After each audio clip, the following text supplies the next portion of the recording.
नमस्कार। आप देख रहे हैं लिटिल क्लासेस का यूट्यूब ट्यूटोरियल और मैं हूं अमित मिश्रा। आज हम लोग क्लास 10 से गोचर वाले रैखिक समीकरण को हल करने की एक इम्पोर्टेंट विधि को पढ़ेंगे जिसका नाम है ग्राफ विधि या आलेख विधि भी हम लोग इसको कहते हैं। ये इम्पोर्टेंट इसलिए है क्योंकि बिहार बोर्ड में फिक्स है कि आपको 5 नंबर में एक प्रश्न इस चैप्टर से, इस टॉपिक से आएगा। 5 नंबर का एक प्रश्न रहता ही रहता है जिसके द्वारा हम लोगों को ग्राफीय विधि से दो चर वाले रैखिक समीकरण को हल करना होता है। चलते हैं। 2-3 चीज हम लोगों को इसमें ध्यान देना है कि जितने समीकरण मेरे पास आएंगे उन सभी समीकरणों के लिए हमें अलग अलग मान सारणी निकालनी है। ठीक है, जो 9th क्लास में भी हम लोग पढ़े हुए थे कि मान सारणी कैसे निकलेगा। और दूसरी बात यह है कि ये जो मान सारणी है वो मान सारणी में मान की संख्या कम से कम 2 होनी चाहिए, अधिक से अधिक आप जितना ले सकें। वैसे सबसे अच्छा और बेहतर परिणाम प्राप्त करने के लिए हम लोग 3 मान सारणी में डालते हैं। चलिए देखें, एक प्रश्न है मेरे पास, x - y + 1 = 0 और 3x + 2y - 12 = 0। अब आपको करना क्या है कि दोनों समीकरणों को बारी बारी से हल करेंगे ताकि हमें मान सारणी प्राप्त हो सके। तो सबसे पहले चलते हैं हमारा पहला समीकरण। तो पहला समीकरण जो है वो है x - y + 1 = 0। अब यहाँ पर हमको करना क्या है, तो किसी एक चर को टारगेट में लेना है और उस चर को रहने देंगे दूसरे और बाकी को दूसरे तरफ ले जाएंगे। जैसे मान लीजिए हम यहाँ पर x को टारगेट में लेते हैं तो हम x को रहने देंगे और बाकी को दूसरे तरफ ले जाएंगे। तो ये हो जाएगा x = 1 जो था वो उधर जाके -1 हो जाएगा और -y जो था उधर जाके हो जाएगा +y। तो बन गया x = -1 + y। इतना में तो कोई दिक्कत नहीं। अब हमको करना क्या है कि जिस तरफ सब कुछ है उस तरफ जो चर है उसका मान अपने मन से जो मन करे वो दे सकते हैं। जैसे देखिए यहाँ एक तरफ केवल x है तो इसको हमें नहीं देखना है। अब चलना है दूसरे तरफ -1 + y। तो दूसरे तरफ जो हमारे पास चर है माने कि ये जो y है, इस y के स्थान पर हमारी मर्जी से जो मन करे, जैसा मान मन करे वैसा मान आप देते जाइए। ठीक, आपकी मर्जी। अलग अलग व्यक्तियों के लिए, अलग अलग छात्रों के लिए मान अलग अलग हो सकते हैं। जैसे कि मैं मान लेता हूं कि जब y = 0 तो जब y का मान 0 होगा तो x = -1 प्लस इस y के जगह पर हो जाएगा 0, माने कि -1 + 0 = -1। इसी तरह से जब y = 1 तो x = हो जाएगा -1 प्लस y के जगह पर 1। तो -1 और +1 मिलके बनेगा 0। 2 मान निकल गया, एक मान और हम लोग ले लेंगे। जब y = 2 तो x = -1 + y था, यहाँ -1 + y था तो हम लिख लेंगे -1 प्लस y के जगह पर 2। तो 2 से -1 घटेगा तो बचेगा 1। तो इस तरह से हमने पहले समीकरण के लिए 3 मान प्राप्त कर लिया। हम यहाँ लिख लेंगे x - y + 1 = 0 के लिए मान सारणी। ठीक, अब इसका मान सारणी हम लोग यहाँ पर ड्रॉ कर लें। आसान सी है, कोई भारी नहीं है।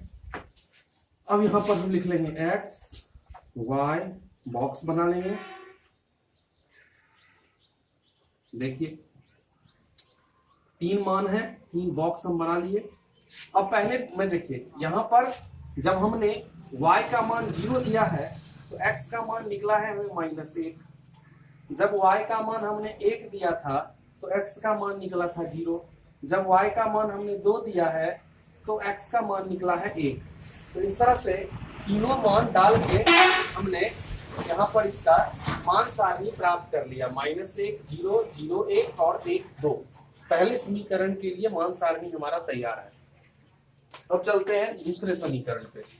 तो दूसरा समीकरण जो मेरा है वो है 3x plus 2y minus 12 is equal to 0।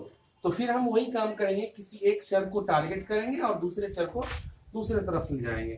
तो मान लीजिए यहाँ पर हम x को टारगेट करते हैं, तो सबको उस तरफ माने RHS में ले जाने के बाद हमें मिलेगा 12 माइनस 2y बट्टे 3, इतना ही मिलेगा। थोड़ा सा ध्यान आप यहाँ पर ये देखिएगा कि हम लोग जो मान डालेंगे y का, वो ऐसा मान डालेंगे जिसके मान देने के बाद वो पूरा का पूरा कट जाए। कहने का मतलब कि मान सारणी में जो हमें मान मिलेंगे वो मान ऐसे होने चाहिए कि वो कोई भिन्न नहीं हो, कोई दशमलव में नहीं हो। मतलब प्रयास करना है कि बट्टा में हमें मान नहीं प्राप्त हो जाए या दशमलव में हमें मान नहीं मिले। इसलिए ऐसे ही मान हम लोग डालेंगे ताकि वो पूरा का पूरा कट जाए। जैसे कि देखिए, अगर मैं y के जगह पर यहाँ पर 0 डाल देता हूँ, ये हो जाएगा 2 गुणे 0 माने 0, बचेगा 12 बट्टे 3। 12 में 3 से भाग लग सकता है, तो 12 पर बट्टे 3 करेंगे तो 4 तिया 12 आ सकता है। लिखेंगे कि जब y बराबर 0 तो x बराबर हो जाएगा 12 घटे 2 इंटू 0 बट्टे 3 माने 12 बट्टे 3 मतलब कि 4 तिया 12। फिर आगे चलिए, जब हम यहाँ पर 1 देंगे तो 2 कहें तो 12 से 2 घटेगा 10, 10 बट्टा 3 नहीं करता है। जब हम यहाँ अच्छा प्लस में भी और माइनस में भी दोनों तरह से हम मान डाल सकते हैं, प्लस माइनस दोनों। इसी तरह से अगर मान लीजिए हम यहाँ पर -1 देते हैं तो हो जाएगा +2, मुझे 12 2 14 नहीं कटेगा 14 में 3 से। अगर हम यहाँ पर 3 देते हैं, y के जगह पर 3 मान देते हैं तो 3 दूनी 6, 12 से 6 घटने पर 6 बचेगा और 6 में 3 से भाग लग सकता है। तो हम दे सकते हैं यहाँ पर कि जब y बराबर 3, तो y बराबर 3 देंगे तो ये हो जाएगा x is equal to 12 minus 2 into 3 बट्टे 3। यही मान बैठा दिए हमने। अब यहाँ पर से इसको हल कीजिए तो हो जाएगा 12 माइनस 6 बट्टे 3 माने कि 6 बट्टे 3 माने कितना 2। 6 बट्टे 3 बराबर 2।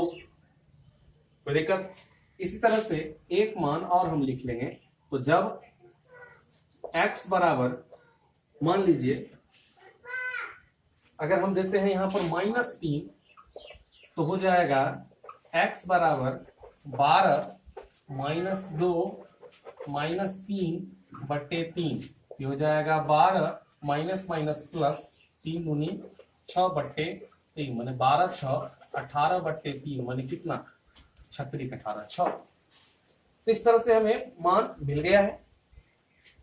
चूंकि हमको थोड़ा ज्यादा जगह चाहिए तो हम क्या करते हैं कि इस मान सारणी को थोड़ा सा रिराइट कर लेते हैं। यहाँ पर से हम लिख लेते हैं कि x 3x plus 2y minus 12 बराबर 0 के लिए मान सारणी। अब इस मान सारणी में मान को बैठा दीजिए। देखिए मेरे पास मान थे x y का, जब हमने y बराबर 0 लिया था तो हमें x बराबर 4 आया था। जब y बराबर हमने 3 लिया है तो x का मान हमें मिला है 2, और जब y बराबर हम -3 ले रहे हैं तो x का मान हमें मिला है 6। तो इस तरह से हमने मान सारणी कंप्लीट कर लिया। इतना काम हो गया तो समझिए अब हमारा सारा का सारा काम खत्म है। अब काम बचता है हमारे लिए ग्राफ बनाना। तो आपको याद होगा 9th क्लास में हम लोगों ने ग्राफ बनाने की विधि को पढ़ा था कि ग्राफ कैसे बनाने के लिए हम लोग को करना क्या है कि सबसे पहले 2 सीधी रेखाएं लेनी है, एकदम सीधी, और इस पर कहीं मध्य बिंदु डाल लेंगे अपने हिसाब से। और मध्य बिंदु डालने के बाद हम लोग को करना क्या है, तो कहीं पर एक मूल बिंदु बनाएंगे और वहां से बिल्कुल 90 डिग्री का कोण बनाते हुए ऊपर से नीचे एक और रेखा हम लोग ड्रॉ कर लेंगे। ये जो है वो होगी x डैश एक्स अक्ष और ये होगा वाई डैश, एरो लगा देंगे। इसके बाद हम अपने पटरी को लेंगे और मूल बिंदु को 0 मानते हुए एक एक सेंटीमीटर पर एक एक पॉइंट हम लोग यहाँ पर से बना लेंगे। 1 2 3 4 5 6। देखिए हमको x में 6 तक जाना है और -1 2, ये हो गया -2 -1 1 2 3 4 5 6। इस तरह से y पर चलेंगे तो इस तरह से एक एक सेंटीमीटर पर इस दोनों तरफ भी हम लोग लाइन खींच लेंगे। तो 1 2 3 4 5, फिर इसी तरह से नीचे में भी हम तो अंदाज कर रहे हैं, आप लोग नाप के बनाइएगा। -1 -2 -3 -7 ऊपर होता है प्लस। चलिए इतना काम हो गया तो अब हमारा काम बचता है ग्राफ को प्लॉट करना। तो ग्राफ को प्लॉट करने के लिए हम लोग क्या करेंगे, तो सबसे पहले मान को देखिए। देखिए यहाँ पर -1 0 है, माने x बराबर -1 y बराबर 0, माने y का मान नहीं होना चाहिए, x का मान -1 होना चाहिए।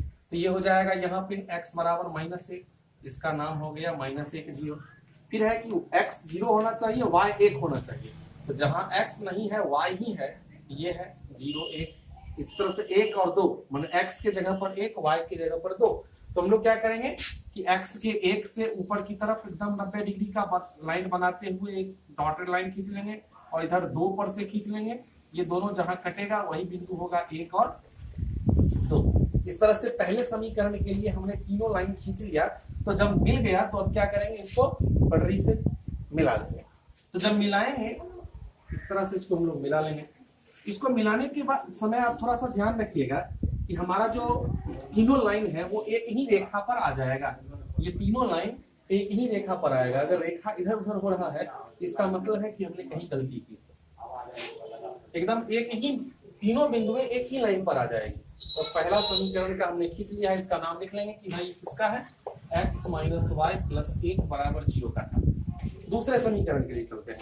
दूसरा में है x बराबर 4 y बराबर 0। x के जगह पर 4, y के जगह पर 0 यहाँ है, हो गया 4 0। x बराबर 2 y बराबर 3। तो यहाँ 2 से चलेंगे सीधी एकदम 90 डिग्री बनाते हुए, और यहाँ 3 से चलेंगे, ये दोनों जहाँ कटा वो हो गया 2 और 3। उसके बाद x बराबर 6 y बराबर -3। x बराबर 6 यहाँ है ना, और -3 नीचे होगा। चलिए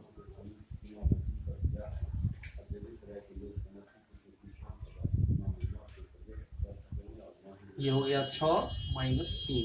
इस तरह से हमें तीनों बिंदु में मिल गई। अब आप इसको ग्राफ प्लॉट कर लीजिए।